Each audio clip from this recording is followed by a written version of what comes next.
Good morning, everyone. This is Barbara, and Cheryl is my colleague. I am seeing Cheryl's smiling face and a very competent interpreter in the bottom screen and myself. I want to make sure that everyone who would like to see the interpreter is able to, and I think that's all been explained to you. I am not seeing captioning, and if other people, can people put in the chat whether you're seeing captioning or not? I think mine is turned on, but I do want to make sure that we have that going. I see other people are saying that they are not seeing the captioning. So this is, I'm sure, something that will be, you have to click show captions. That does not come up for me.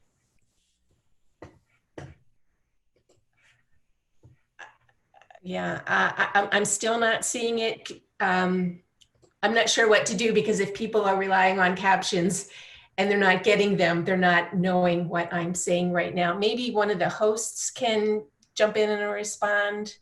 Go to the more button and click subtitle. Yeah, I don't. Okay, click the dot with more and it will show. Where is the dot with more? Next to the closed captions?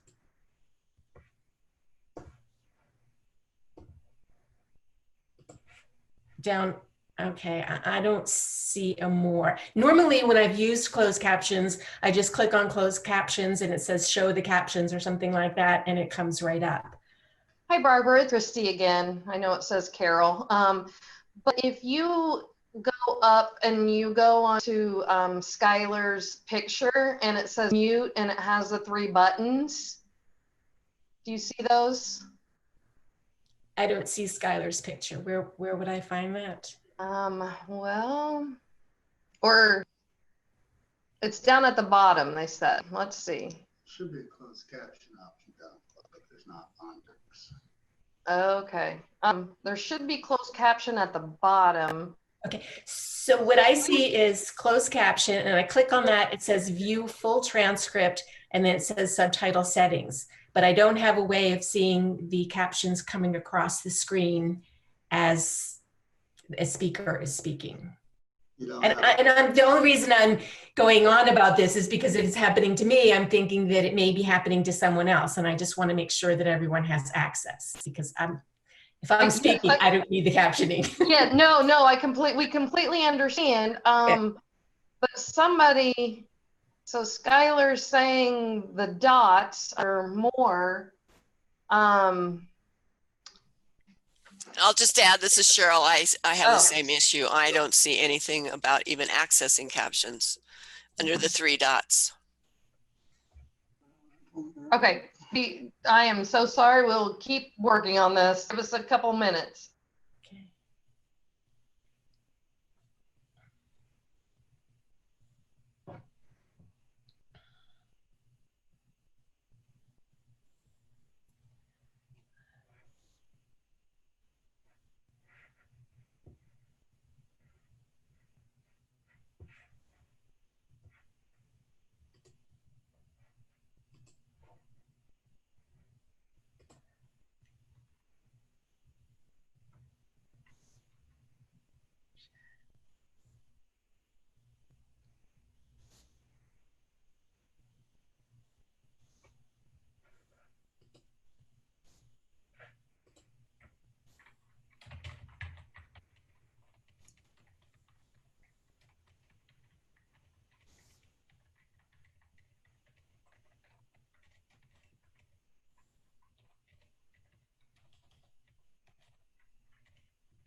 Okay, I am sorry again. I clicked another thing in the settings to allow participants to save.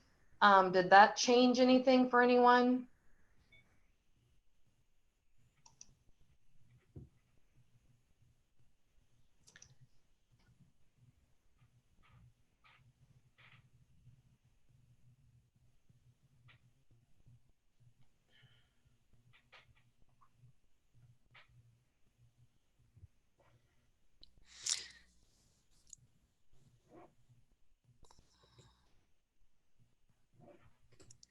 This is Cheryl. Is there an alternate way to access the captioner through a different link? Oh, there it goes. Well, they're streaming. Okay. Um,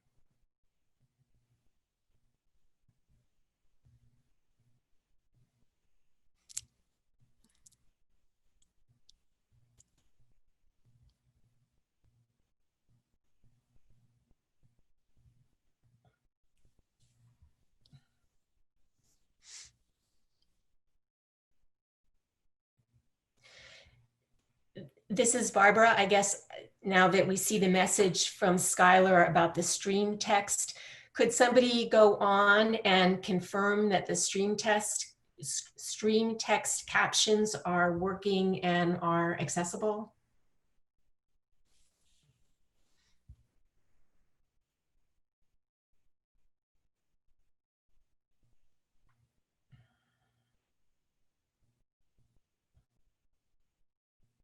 Oh, someone is saying, I see it on stream text. Thank you. Maybe just give everyone a minute.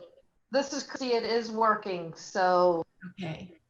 I think we're good, and we will continue to work on this. We have other rooms going on that closed captioning is working, so I'm not quite sure what's happening for this one. So again, I really apologize, but if you guys go ahead and start, hopefully everyone can get on the stream text because it is working. You just click on that link and it's showing right now.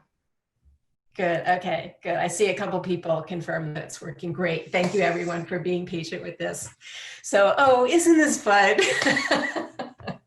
I was looking at my calendar today and I had, of course, the trip to Indiana and I had trips after that. I left everything on my calendar for some reason to me, and I keep getting all of these reminders about getting ready for your flight and getting ready for your train and all of these things. And I just laugh. And so the glitches are not with travel, the glitches are with the technology.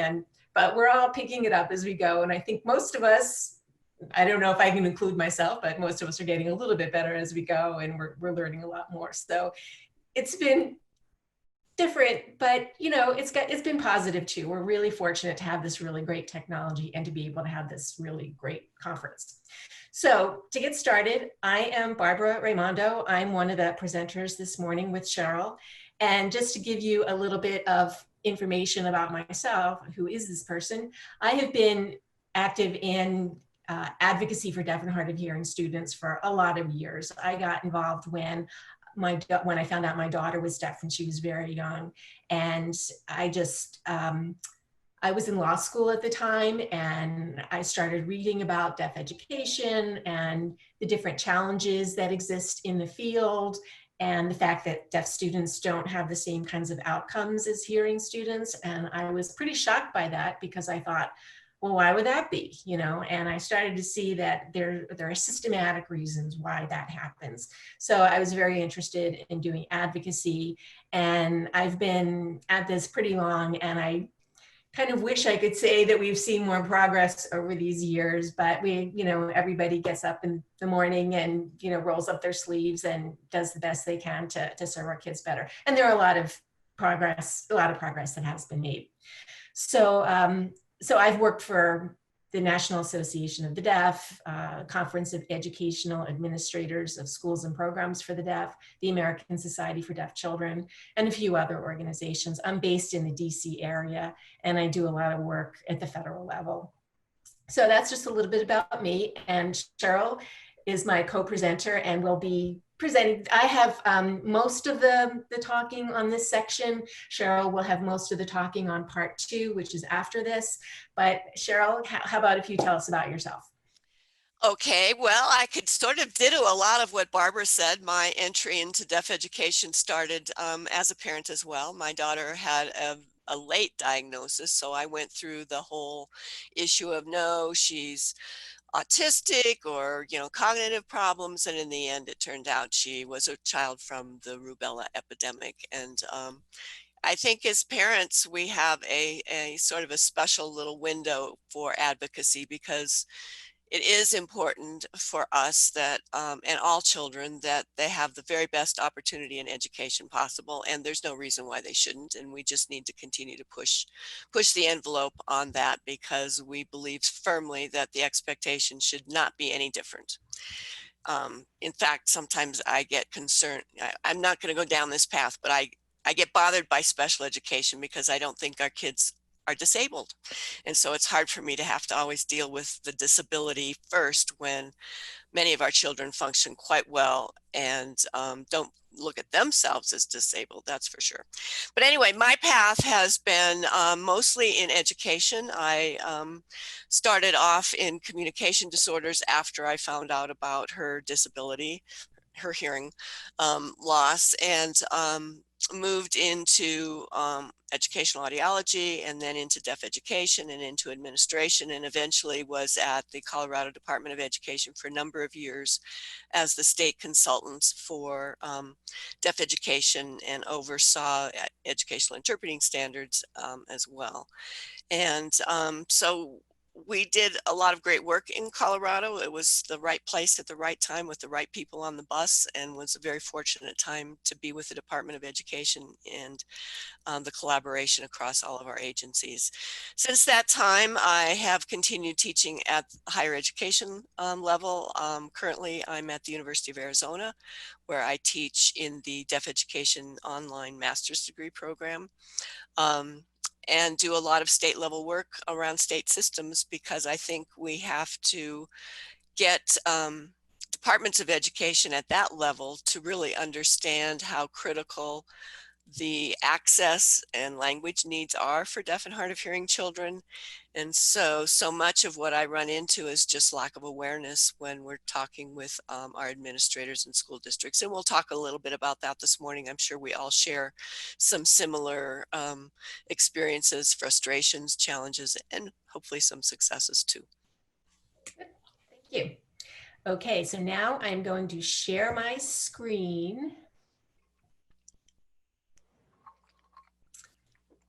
I said I am going to share my screen. Let's see.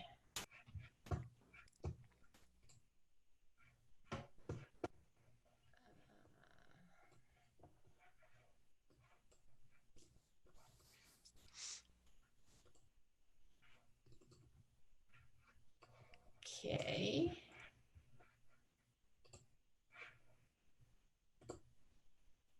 Okay. And I am going to open the chat also so I can see if people have things to say. Okay. So here is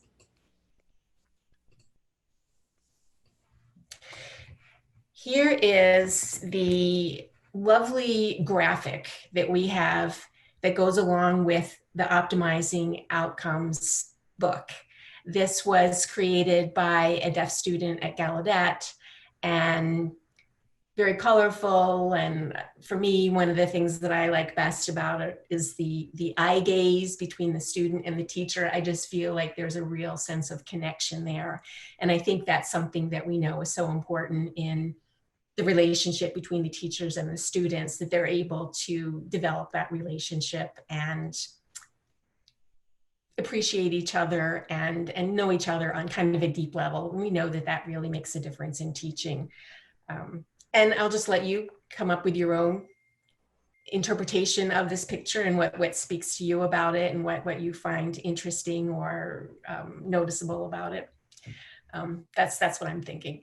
So,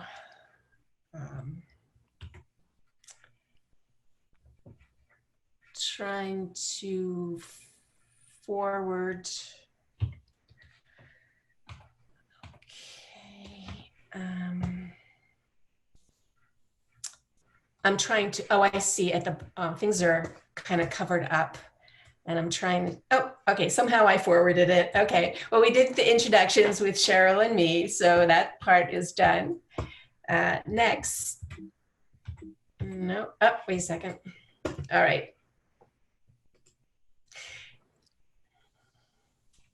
Now we would like to know a little bit about you, about who we're talking to. Now, if we were in person, we'd be asking people to raise their hand and, you know, go by groups of who you are and who you represent.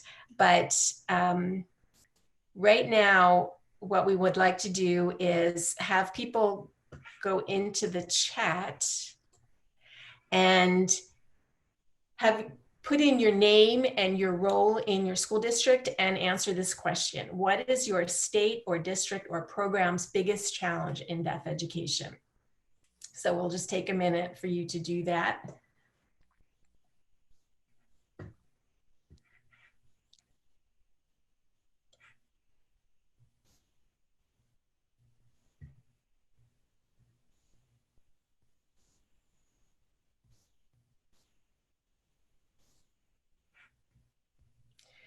And I'm not seeing people enter anything. Make sure that it's to everyone. Yeah. And when you look in the to box, that might help.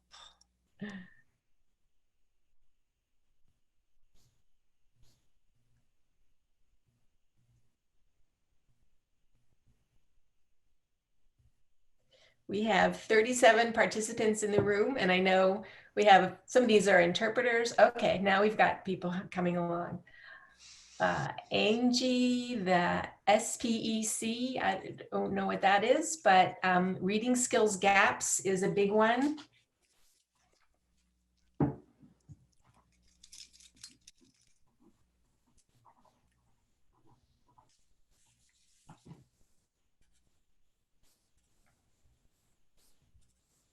Early intervention from Meg Warnock, thank you. Equity and academic achievement. Services to students spread out in a lot of buildings. Still too many children being identified late or late to get to appropriate services, accessible services. Collecting quality resources and educational opportunities for parents of deaf and hard of hearing student or children. Kiddos is what was said.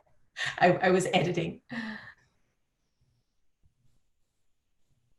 Okay, so it looks like we have, of the people who answered, it's mostly early intervention here.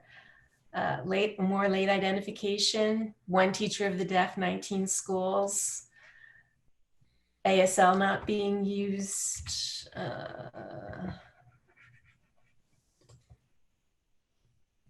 In the home, so learning language, services spread thin, yeah. Scheduling components for inclusion in general education classroom, not enough specialized providers. Okay, yeah. Wow, it's kind of all over the place, but it's all things that we know about and have heard about. These are just constant problems that keep coming up. And we hope that if you're able to use these guidelines in your program, that these will give you a systematic way of dealing with some of these issues. Still, a lot of you are talking about late identification. Wow, that's really so disheartening. I mean, because of the screening that we have now. And okay. All right, well, thank you for everybody who entered that into the chat. That's helpful to know. But again, you know, these are things that we know about and we hear about. They're probably almost everywhere you see these things. So I just want to stop for a second and just check with the technology access. I think so far that we've gotten the bumps smoothed out. If anybody wants to put in the chat, you know, yes, everything's fine, or if you're struggling, I hope you do have access to what I'm saying. Somebody's having audio issues.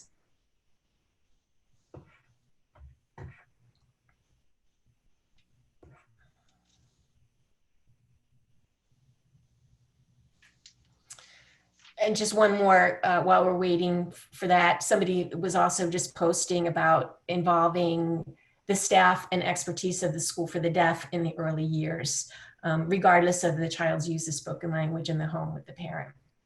Okay, we're hearing some things. The technology's fine. I'm using stream text captions. Everything working well from my end. One person says there is no CC or more button on my Zoom app, but there's the stream text link. So if you still need closed captioning, if you can scroll up through the chat and look for that link, then that should give you the captioning if you need it. All right, great. Oh, and somebody posted it again. Thank you. Great, this is a group effort. Okay. So moving on. Okay, so going to give you some information about things that are happening at the federal level, really numbers that are happening federally. The number of students that are served through the Individuals with Disabilities Education Act is about 6.6 million.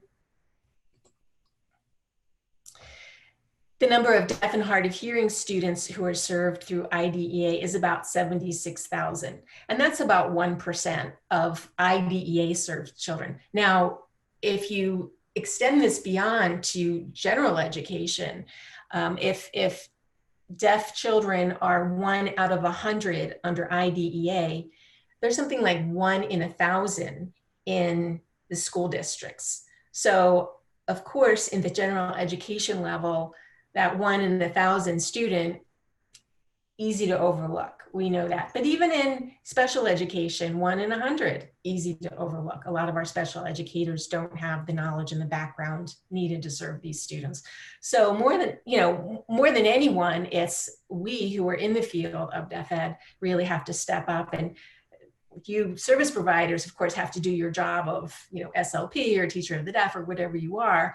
But I always feel like all of us, every one of us has to be an advocate, because as we saw in our chat, the outcomes and the services are really not where they need to be right now. Can I add a comment? This is Cheryl.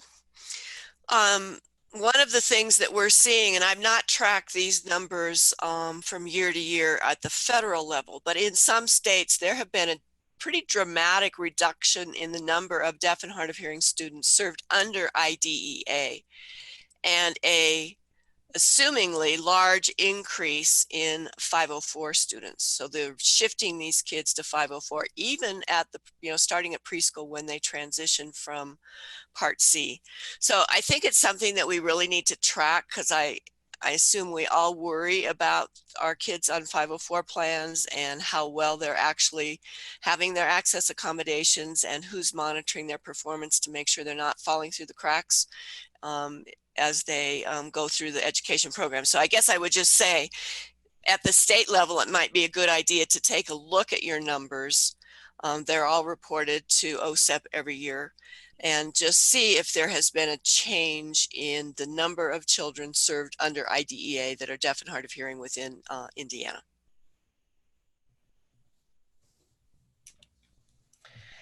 Deaf and hard of hearing students that have a secondary disability, there's research that shows that it may be up to 40% of deaf and hard of hearing students with a disability.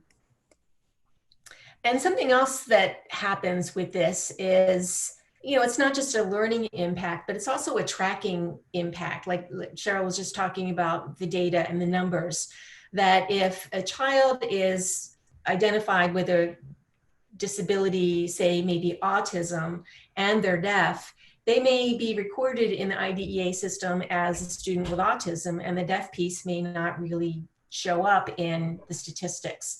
And of course, that's problematic, because if they're not counted, then the resources aren't going to be there to serve them. So that's a really big issue. The identification of these students and with whatever it is that's going on with them is really important. Most deaf and hard of hearing children attend the regular education environment. I always put regular in quotes, because we always, or I always think of schools for the deaf as a regular education environment, but under our federal law, it's got a different label, and regular education is considered the local neighborhood school. So most of our students are served there. And we have about 14,000 school districts nationwide with 57 million students, making the average number of deaf students per school district is fewer than 6. So, there might be some districts that have more, and there might be a regional program that is kind of like a magnet program that attracts students from the area, but we're seeing less and less of that these days. And so you will have, on an average school district, fewer than 6 students. And of course, each one of those students will be very different. We know, in our field, just obviously age would be one difference, the level of language that they bring to their school environment, the existence of a disability, the way that they communicate, their use of technology. There are all of these variations. And a school district with only 6 of these kids, every one of them being very different, really has a hard time, frankly, making sure that all the needs are met on all the levels. Most deaf students are solitaire, so they're the only one there in the classroom, in the school, or in the district. They are on their own. And I have a comment in the chat. So this Joanne Soller is saying, I have difficulty convincing psychologists about the need for evaluation and reevaluation, especially to look at additional disabilities, and sometimes an initial for deaf and hard of hearing. For additional disabilities, they say they have an IEP, so needs are being met, but I feel an accurate picture of additional disabilities is necessary. Yeah, I mean, that's absolutely true. And it's written into IDEA now that they're supposed to be evaluated in all areas related to the disability, and if whatever disability that is. So it's right. Children are, multifaceted. They're not just deaf or one thing. So it's really important to get that full evaluation. And these are just some of the citations. So looking at Indiana, according to the IDEA data, there are about 160,000 IDEA served students in your state. The total deaf and hard of hearing in your state, according to the feds, is 2,200, and that turns out to be 1%. The number that the Department of Education has of deaf and hard of hearing students in a separate school is 190. Now, the Indiana School for the Deaf numbers are different. They're much higher. There are 342. So I'm not sure why there is this discrepancy. I do know that this does happen between state level data and federal level data from time to time. I just thought I would point that out. And then the deaf and hard of hearing inside the regular class, 80% or more of the time is over 1,600, and that's 74%.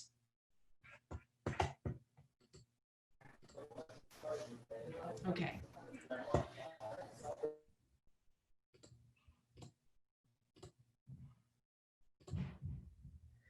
We also know that deaf and hard of hearing students underachieve, right? They have a certain cognitive ability and academic ability, but we don't always see it on the standardized tests or in the grades that they get in their classroom. Many of them come to school without language fluency, and that came up in the chat with what happens in the home, are parents getting the support they need? We have a parent counseling and training section of IDEA, but is that really being implemented? That's for age 3 to 21, but even younger than 3, the whole support is supposed to focus on the family. Are families getting that full level of support that they need to support the child's language development? Service providers struggle to structure the language environment and provide access, because again, if you have that one in your classroom or in your school, and that one is very different from the other deaf students that you've had in the past, those resources are not there. There's a shortage of qualified teachers of the deaf and hard of hearing, and we are sort of at a crisis stage. And it's not just deaf and hard of hearing, it's all across education. There are not enough regular education teachers. There are not enough special education teachers. And then when you drill down to the specialties of deaf and hard of hearing, and this is true with blind and deafblind, with teachers and interveners, and with orientation and mobility teachers, there really are not enough people to fill the positions. And CEASD and other organizations have been to the United States Department of Education to say, you know, we need more funding to go to the training programs. In my view, the Department of Education has made it more difficult for some of the universities to receive funding because they've put more requirements on their grant packages. For example, you have to, if you're a deaf and hard of hearing teacher of the deaf program, you need to have an interdisciplinary link with another program. And, you know, some programs are set up to do that, and that works fine, and that's really great. But in other universities, maybe there are barriers that are inherent in the university that prevents that from happening. And so those schools, those colleges are not eligible for the funding. And it's sort of like putting the cart before the horse. I mean, the problem is we really need these teachers, so the programs need the funding, whether it's interdisciplinary or not. And then when you put that extra piece on it, you just knock people out of the running, and that's not really helpful. We should really be focusing on training more qualified teachers. So that is, in my opinion, a problem at the federal level. I do see states taking this on themselves. I know Indiana has had a relationship with Ball State University for quite some time, and some of the schools for the deaf. I know Texas has developed a relationship with Lamar University. So they have maybe a teacher aide who is interested in becoming a teacher, can keep their job, stay on campus, take classes through Lamar University. There are different models for that. And I'm really encouraged by seeing those models, because I don't think we can just sit back and wait for the Department of Education to help us with this. I think in the past we could, you know, depend on them for this, but more and more it's getting harder and harder. And frankly, the idea of the separation of deaf and hard of hearing from special education, it's a hard case to make very often, because special education and disability is all lumped together as one thing. So it's always, you know, on us to keep explaining why deaf is different and why we need these very specialized teachers. So deaf students also have cognitive differences, and I don't know how many of you are familiar with the work of Mark Marshak. He just retired from the Rochester Institute of Technology this year, and he had this famous line, "Deaf children are not hearing children who can't hear." In other words, you're not just looking at an auditory thing, you're looking at a cognitive way of learning that is different than the way hearing students learn. So you really need to address that in the teacher training programs and in the classroom environment.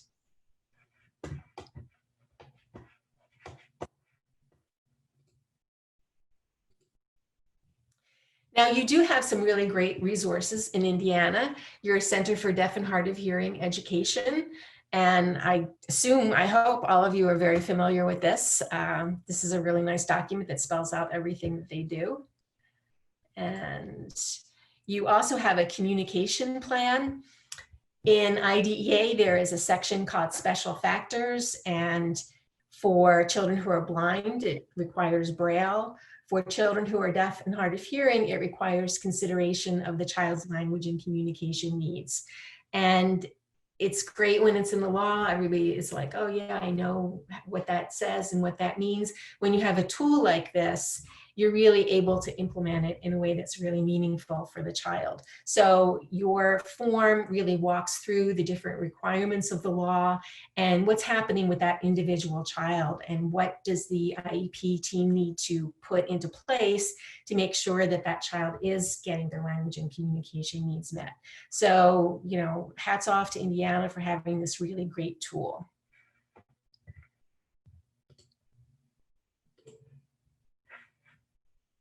We talked a little bit about assessment and evaluation. You have some really nice guidelines that you can use in order to do that.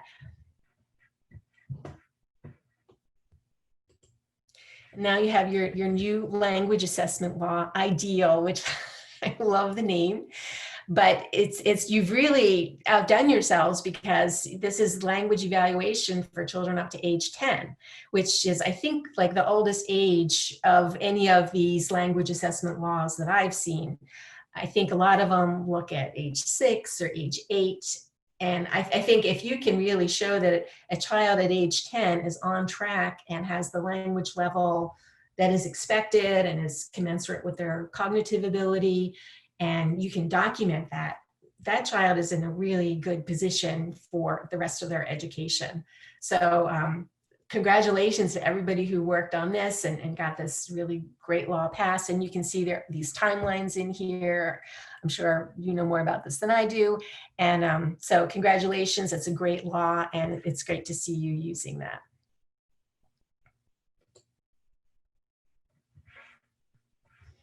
You also have a live binder on the Optimizing Outcomes book. So again, that's another resource you can use. That a lot of this goes into, Indiana specific information.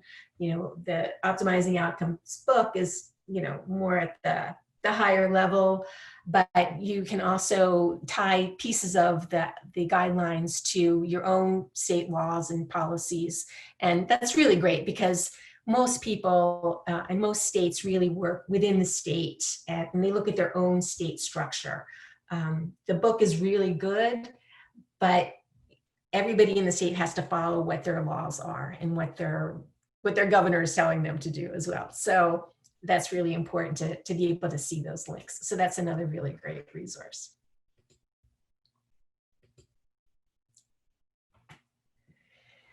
Now, I want to talk a little bit about some of the national resources that there are.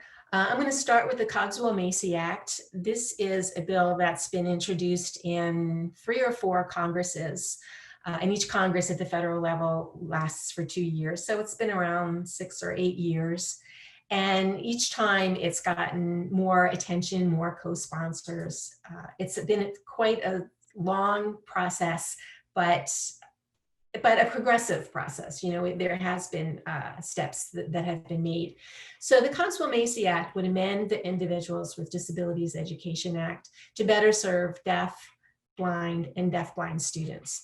And for me, in advocacy, I always think there's value in linking with the blind and deafblind communities, because whatever we say about our kids, they say the same thing about their kids. It's just parallel. Obviously, it's not sign language, but it's access in another way. Their assistive technology obviously is very different, but the idea is the same, that if you provide full access to communication and learning from an early age, then the child is going to do better. I mean, that's just, obvious. So this bill would be, if passed, it would amend, as I say, IDEA. Some of the pieces of it to know about, one of the pieces that I think is really key is it would require states to develop a state plan on how they're serving deaf, blind, and deafblind students. And I think that's really important, because even though IDEA requires their state performance plan, their annual performance assessment, those measures that the federal government is looking at are not the measures that are really important to deaf and hard of hearing students. Our kids really get lost in those reports that states send to the Department of Education.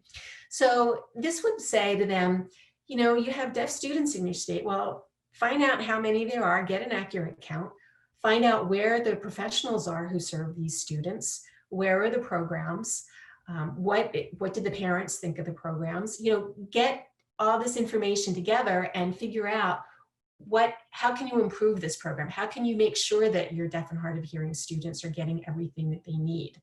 So that's one piece I think that's really key, because if you don't have that coordination of effort with a low incidence disability, it just is harder and harder, for the districts to serve, that one kid or those 6 kids. So that's one piece of it. Another piece of it is a data tracking piece. So I mentioned before, sometimes a deaf student has a disability, up to 40%, we think. And this way, if this law was passed, it would say you have to count those students, no matter what you're calling their primary disability, because I keep hearing all this, well, his IEP says his primary disability is this, and then it kind of drives the services, when in fact, we really have to account for everything that's going on with the child.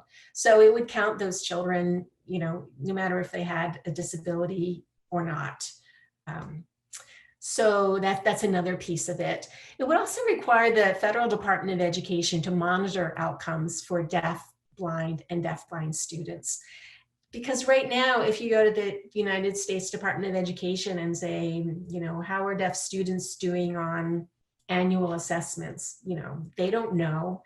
Are blind children getting Braille? How many blind children are getting Braille? They don't know. So we kind of feel like our population is really overlooked. So this is a very, sensory specific bill that has been, making its way through Congress. Now, I'm sure I don't have to tell a lot of you here, because you've worked on getting laws passed before. It's not so easy to pass a law. And we have been working at this for some time. And this would amend IDEA, which is something that some people don't even really want to start talking about IDEA right now. They would say, the political climate. And then there's also the practical side of things, which there are laws in Congress that are kind of in line before IDEA. Like, for example, the Higher Education Act has been up for reauthorization for like 10 years. And we thought we were getting closer over these last few months, and then the pandemic hit and nobody's working on the Higher Education Act. So there are philosophical challenges and logistical challenges. So right now, like, when is IDEA coming up for reauthorization? I have no idea. When we started this, we thought it would be 2 or 3 years from the time we started. And like now we just kind of say, like, I just don't know.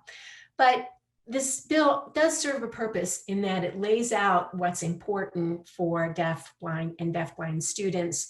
We have groups within the states that take some of the language out of that law and try to get it passed within their states. Because I know, like, the interveners for deafblind students, some of the groups are using the language to promote interveners at the state level. And it's a good talking point when we go up to Capitol Hill. I know that CEASD, the Deaf Schools Organization, has every year we have a Capitol Hill Advocacy Day. And this is one of the things we talk about.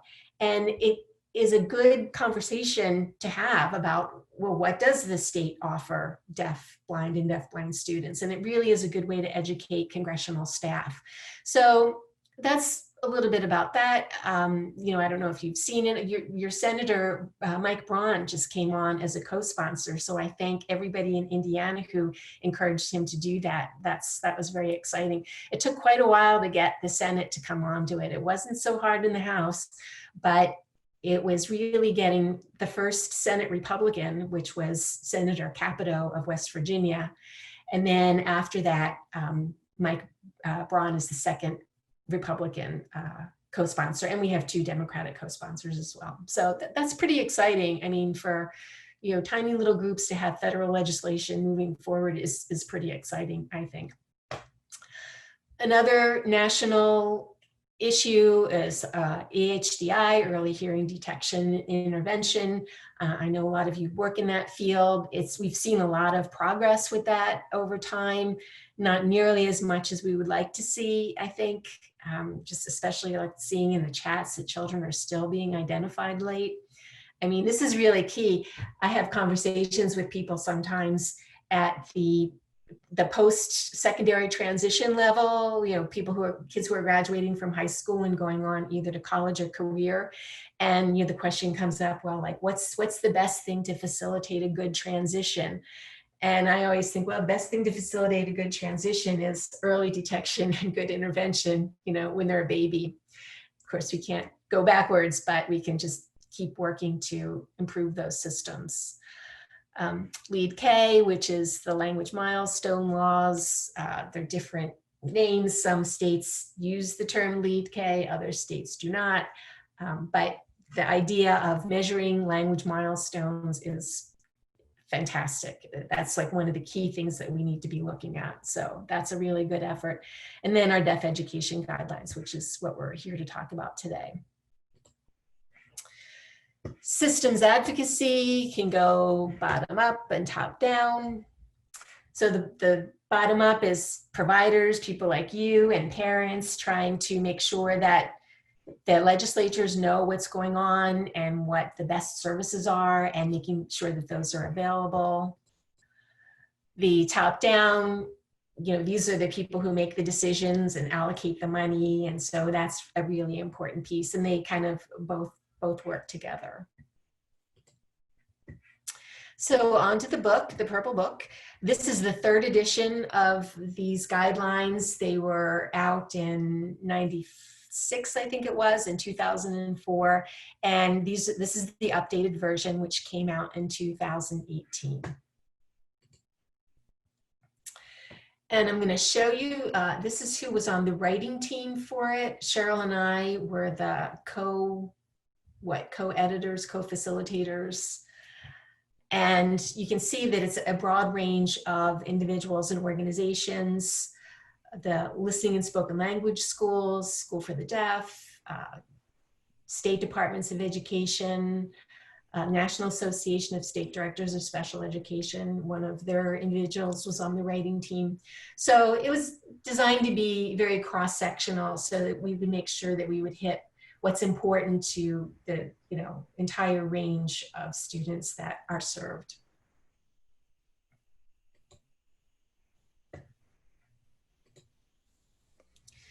So I'm going to just touch on the chapters that are in the book.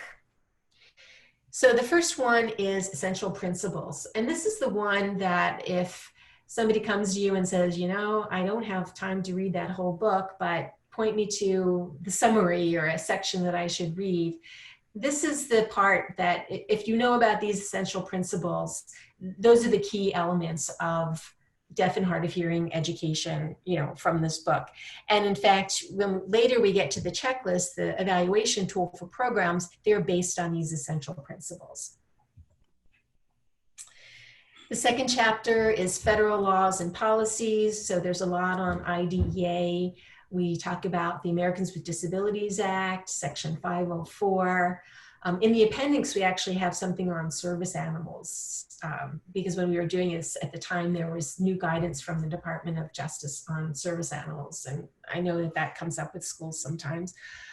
So federal laws and policies. Early identification and intervention. We were very happy to be able to include this chapter this time because of the progress that's been made with EHDI. Evaluation and eligibility, what needs to be evaluated, who needs to do it, how is the child eligible for IDEA services. Goals, services, and placement. So we know the process of IDEA, which we know is not always followed, is, you start with the evaluation, the assessment, and then you determine whether the child's eligible. When you're redoing the IEP on your, triennial basis, an evaluation happens again, and you base your goals on those evaluation. You have to measure where the child is, set goals based on the evaluation, decide what services are necessary to achieve those goals. And then after that, you decide, well, where is the place that has the environment and the resources where those goals can be met? And as I say it in front of this group, I'm thinking, oh, everybody here knows this, but unfortunately, and you also may know this, very often, this is not the process that's followed. It's kind of backwards or it's not as individualized, but it's really important that we stick to the process because the process it's a good process. I feel like if IDEA was followed to, very closely followed, our jobs would be a lot easier because I think the IDEA does really spell out what is very supportive and helpful for kids with disabilities and for deaf kids. School environment access and accommodations. As we mentioned, most students are going to be in that regular education classroom in the general education environment. And so it's really important that that environment is appropriate for that child, that the services and the supports and the accommodations are in place, and that people know what those are. Post-secondary transition, you know, what are the steps that have to be taken to help that student move on to the next phase of their life. Personnel, and we have a nice long list of personnel that are needed. And again, this is something that's not well understood in general education or even in special education. But without those appropriate personnel, it's going to be really hard to deliver the right services. And then I think the best part of the book, which is the checklist. So we can go through all of these chapters and probably, you know, most people looking at them would say, oh yeah, I agree with that. That's a good idea. That should be done. You know, we can all agree on that. But how do you implement that? How do you put it into place in a systematic way in a program? That's the tricky part. But this tool, the checklist, really helps you do that. I just comment, Barbara, we added early intervention in this third edition of the guidelines, and it's interesting because when I am working with states, or we're working with states, it seems that so many issues go back to what happened with early intervention and then that transition to preschool, and I saw that in many of your comments. So I really like your ideal plan because it goes from birth all the way through to age 10. And I think it's so important to connect all of the agencies that are responsible for delivering services so that we have a better accountability system on how children are progressing. So using that, having that be part of the chapter or part of the book, even though this focus is really primarily on Part B services, has been an advantage because it's allowed us to go back and really look at what's happening in the early intervention system and if kids are getting appropriate services. There's huge gaps in states in early intervention still, and I think that's why so many kids continue to lag behind and fall through the cracks as we find them later on. Okay, thank you. So these are the essential principles. Each student is unique. Right. High expectations drive educational programming and future employment opportunities. Emphasis on families. Families are critical partners. Early language development is critical to cognition, literacy, and academic achievement. Specially designed instruction, which is an IDEA term, is individualized. I mean, it is called the Individuals with Disabilities Education Act, but you still have to keep emphasizing it. Least restrictive environment is student-based. This is such a difficult area for some reason. There is such a push to place children in their local neighborhood school that oftentimes that comes before what the real needs of the child are. And we've been to the Department of Education on this a number of times, and they will always say, oh, any placement that doesn't meet the language and communication needs of the child, that can't be LRE. But when we go to talk to people in the States, we're always told, oh, we get a lot of pressure from the feds to place everybody in the general education environment. And so it's just this wrestling match. But the law is pretty clear. Least restrictive environment is student-based. It's based on their needs, based on the setting that can meet the needs, etc. So the book really goes into some detail on that. Educational progress must be carefully monitored. And I think we are getting better at collecting data on students. I've been at this a long time. I definitely think we're better, but we still need to keep up with that. And again, laws like the IDEAL Act and other things like that are very helpful in that regard. access to peers and adults who are deaf or hard of hearing. During this pandemic, we're seeing a rise in the demand for ASL classes. So it's really great that we're able to provide those online now. You know, in the past, it would have been, well, can you get together? Can you, oh, you can't make that meeting. Oh, okay. And it would be dropped. But now we do have these opportunities. We always say it's not as good as in person, but at the same time, if they were in person, they might not happen at all. So being able to use technology and maybe eventually someday in person is really important. And the real life experience of deaf and hard of hearing people, to know about that, that's essential. Qualified providers. And then state leadership and collaboration is essential, because we know that a lot of the states might have, you know, a pocket that has, you know, some resources, but other areas that really have nothing. And so how do you pull that all together to make it all work and share those resources? The state is accountable overall for what happens with students in that state. So, you know, the state is responsible and liable for having the correct, you know, the proper system to make sure that students' needs are met. So, and they can't just do it with, you know, one person up there deciding things. It's they got to look at the resources that are available throughout the state. So each chapter has a few key points. Based, you know, the goals, services, and placement are based on the assessment of academic and functional data. You know, functional data is that non-school stuff that is really important to get the child to have access to the school stuff. The communication plan, which Indiana has, that's a good tool to use. We use the term expanded core curriculum in the book. This is very well entrenched in the blindness community. It's a little bit entrenched in the deaf community in terms of using this term.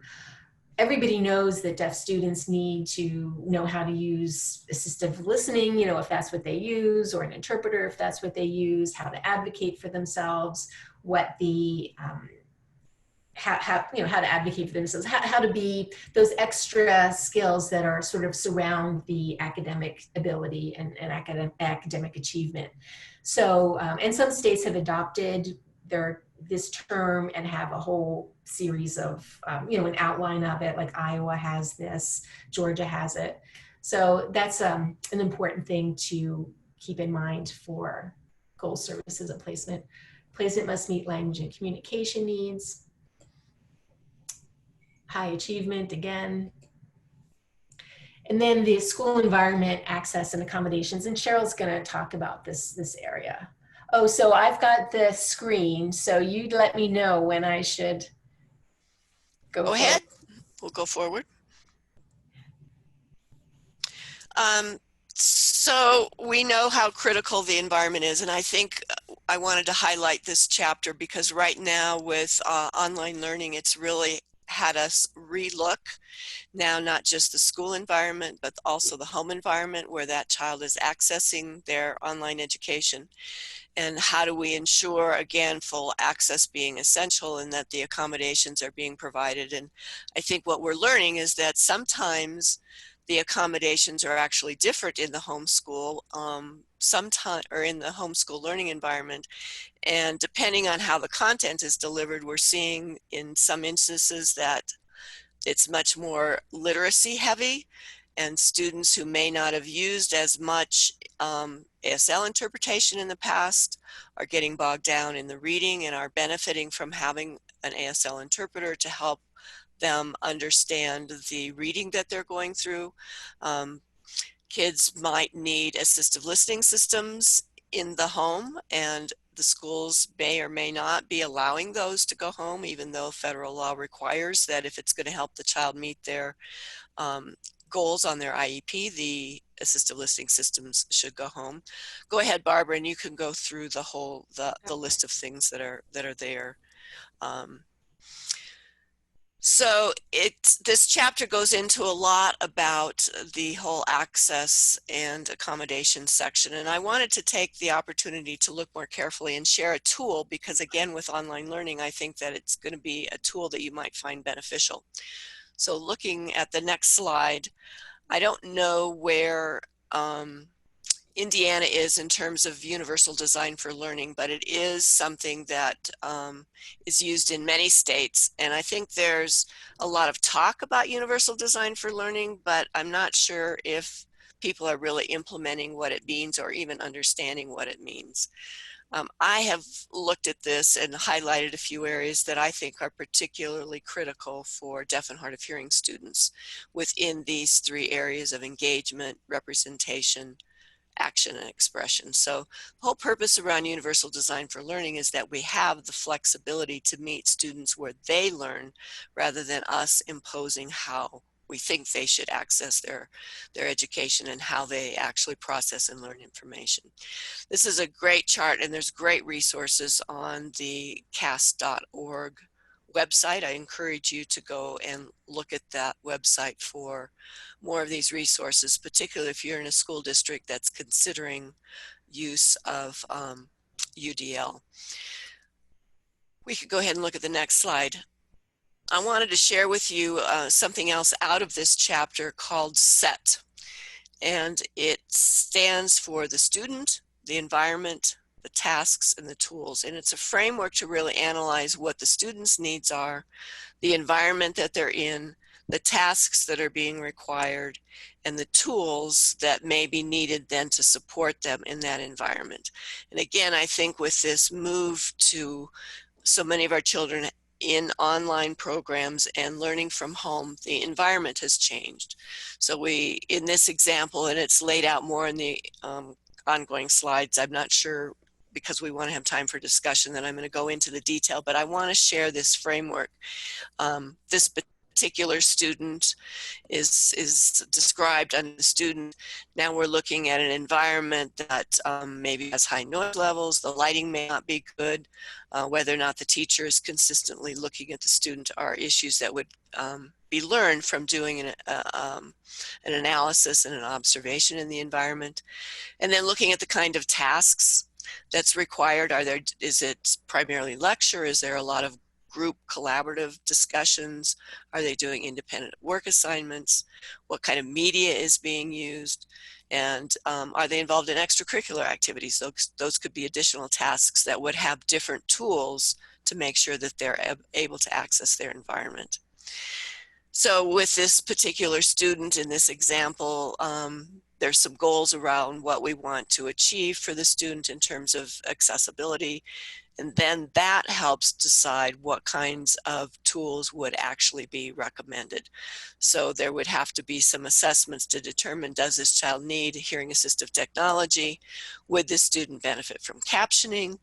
Would this student benefit from a sign language interpreter? Would they need all three at one time, or different ones depending on the typical, the learning task at hand?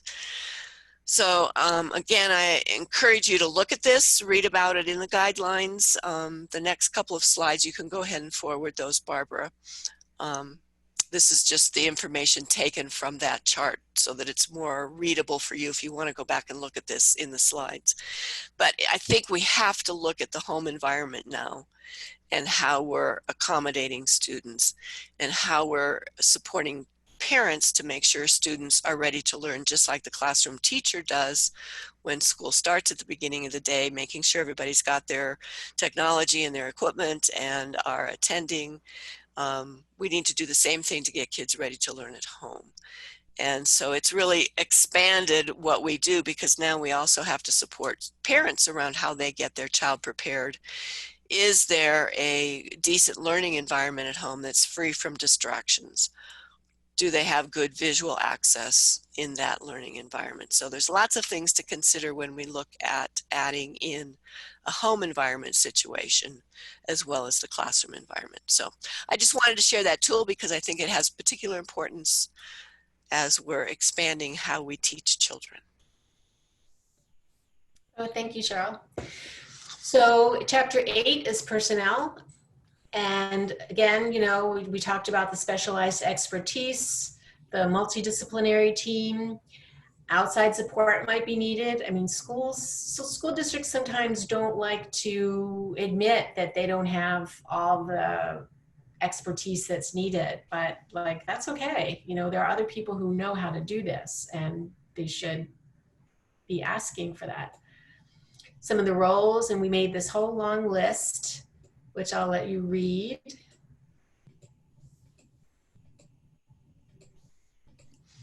This is Cheryl again. I think one of our intentions was to try and represent all of the possible participants, so that when a recommendation comes up either from a teacher, parent, or IEP team, there's some evidence within the guidelines that says, yeah, these are people that should be considered to be part of that child's educational program. Right. Right. I don't know how many situations there are that all of these people have some kind of a contribution. I mean, there certainly can be a time when it gets too big, but there are also times when, you know, you need all of this, and, you know, is it really available in that school system? So now we're getting to the checklist. So this is the really fun thing.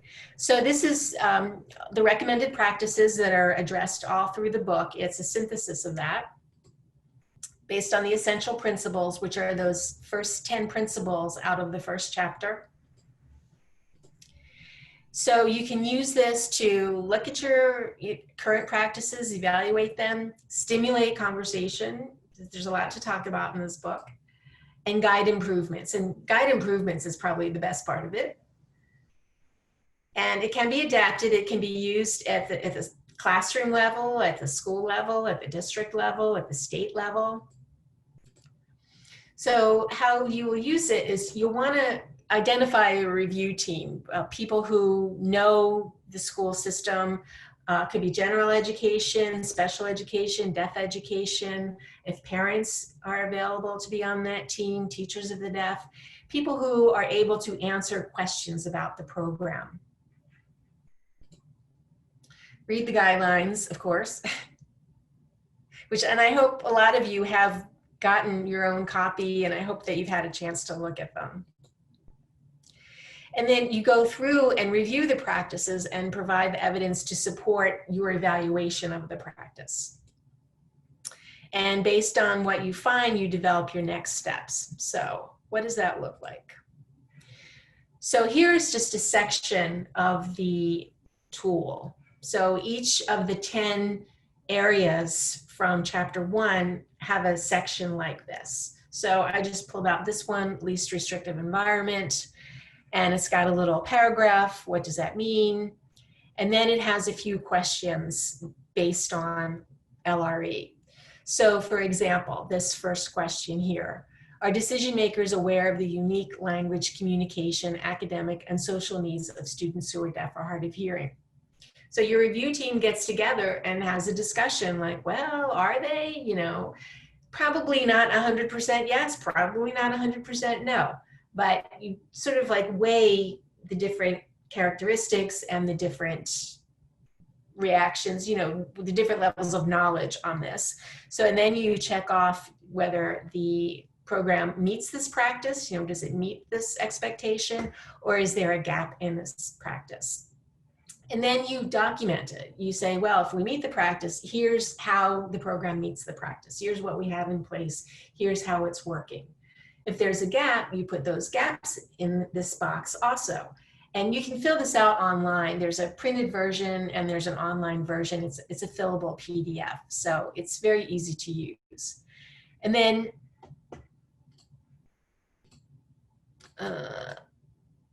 wait a second, sorry. And then, so going on to question 2, are decision makers aware of all educational placements in the state, et cetera? And again, you would fill out the box the same way, meeting the practice, gap in practice, and explain what that means. Once you do that with all 10 areas, and I mean, this is something that could take quite a lot of time. I mean, I hope it does take a lot of time because you don't want to shortchange this.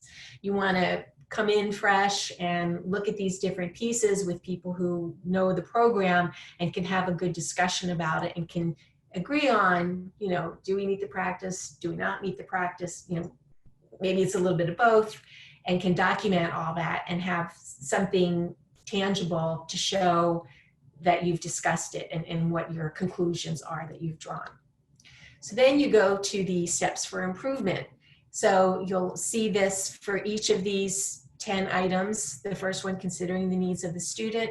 You put here, well, here's the gaps that we identified, and here are the steps that we're going to take to fill in those gaps. So you really do need the right people at the table, because you want people to be able to step up and say, yeah, this is what we can do.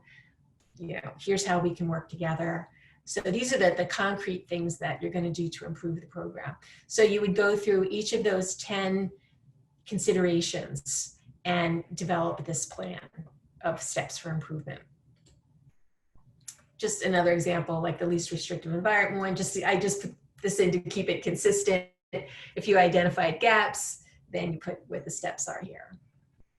I guess if there are no gaps, there are no steps, and hooray if there are no gaps, but probably are a lot of gaps in a lot of deaf ed programs in the country.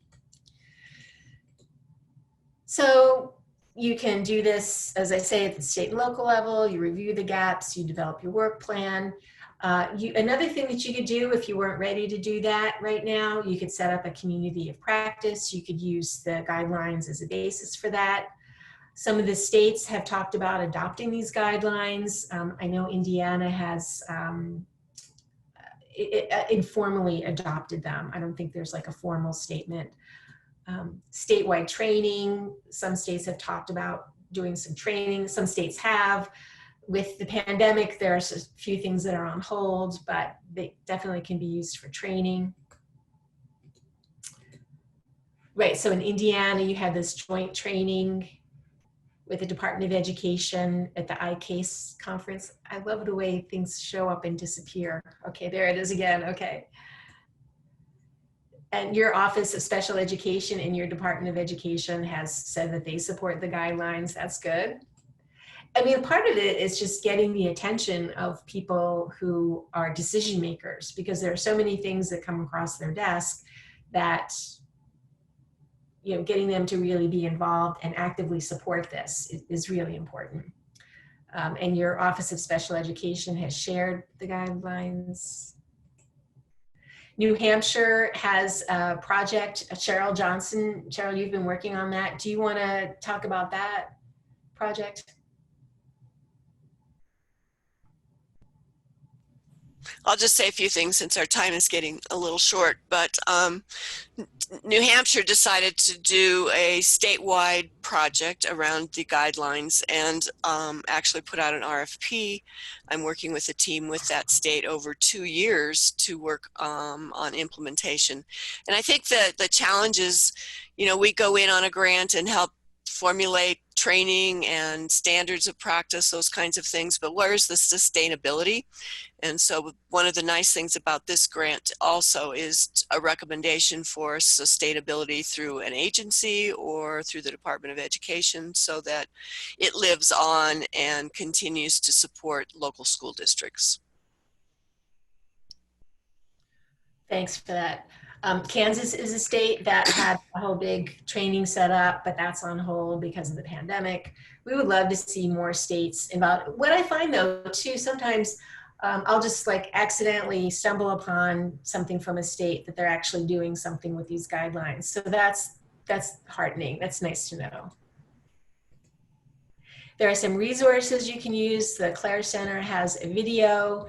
Cheryl and I got to learn how to use a teleprompter, which is not as easy as it looks. And so they have a very nice description of the guidelines. And then there's a website, deafedguidelines.org, which is pretty basic, but it kind of has what you need. You can download the guidelines there. You can download the assessment tool. It talks about the team, a short list of state activities, endorsing organizations, and also a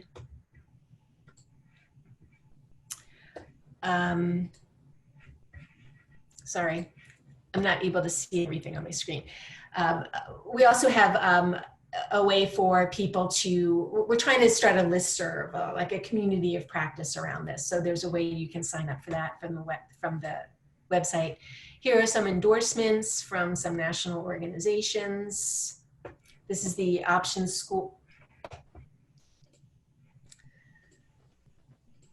The Options School, the Listening and Spoken Language organization, a few others. If any organization wants to come onto this page and come out and endorse the guidelines, that would be really great. And so the question is, you know, what will you do?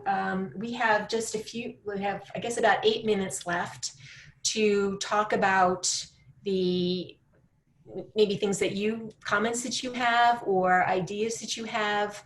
I do want to point out, if you're staying for the next session, which is more towards the implementation, please download the self-assessment when you come to the, when we have the break. So download that, and we have a code at the end for the evaluation.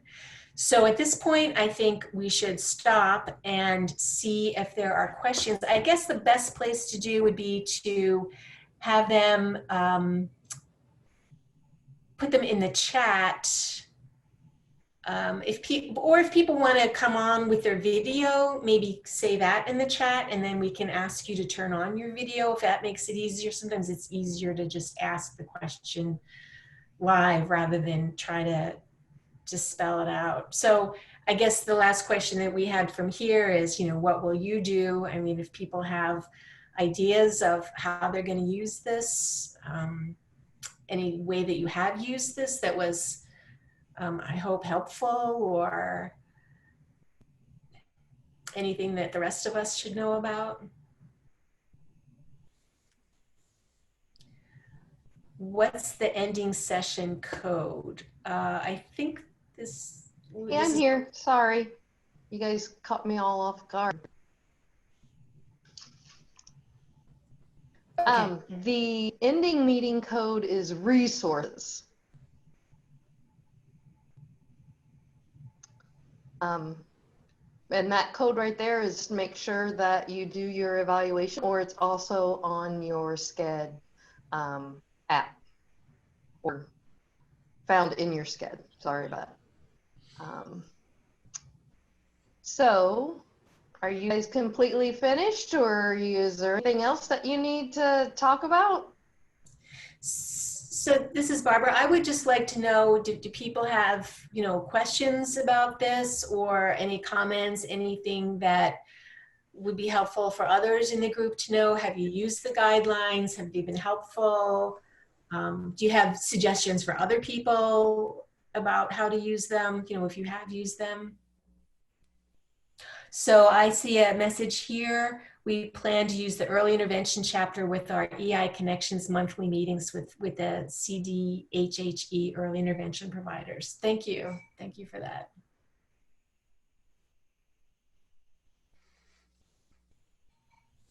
There's also, this is Cheryl, a question about the beginning code from somebody. I don't know if that's can be mentioned again.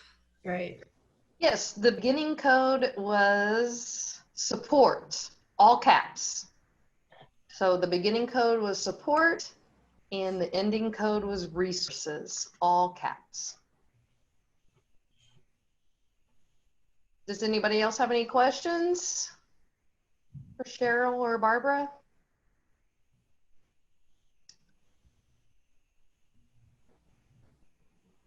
It's a question about how to do the eval.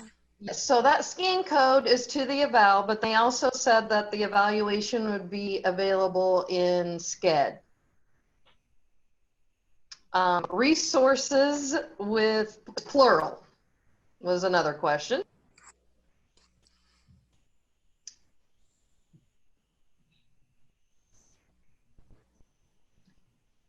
So it's SCED, S-C-H-E-D, and that should have been where you had scheduled your times to come to the rooms. If you don't have it downloaded, I would just take a picture of this QR code and be able to do it there.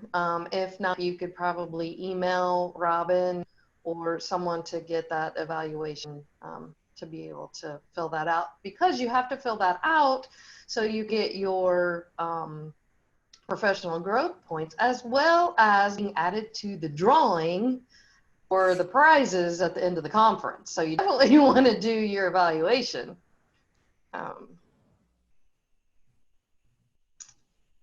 Anything else? So this is Barbara. If nobody has any further questions, I just want to thank all of you for being here today and for all the work that you do, because we know that it's not easy just to be in this field, number one, and then to be in this field now. But I think also at the same time, though, I think we've had a lot of gifts with being able to share information, like having this, even though it wasn't all the technology was not all perfect today, but just that we can be here and support each other. And for me, I really appreciate that so much. And thank you for all that you're doing. I agree. This is Cheryl, and I think we'll see many of you in our next session. So be ready to actually try to do some implementation online. Well, Cheryl, you just took the words out of my mouth. I was going to thank both you and Barbara for this session. And if you want to listen to the next session about putting those guidelines into practice, you can either stay on in the room or come back in about 15 minutes. We are actually going to try and problem solve this closed captioning issue that we are having. Some people get it, some people couldn't. Even the help desk person from Zoom kind of said the same thing we were saying. So we're not sure if it needs to be updated on your guys' end, if you weren't able to access it. I'm gonna be honest, and on my computer, I didn't have the option either. So that's why we're going to take this time during this break to try to figure out what's happened here. We've got everything clicked, we think, in the settings, because again, some people got it, but we're gonna try to do some problem solving to figure out what the issue is. So again, thank you, Cheryl and Barbara, and we'll see you in about 15 minutes, hopefully with the closed captioning possibility on there. If anybody has any questions, go ahead and put that in the chat. If not, we will see you in just a little bit.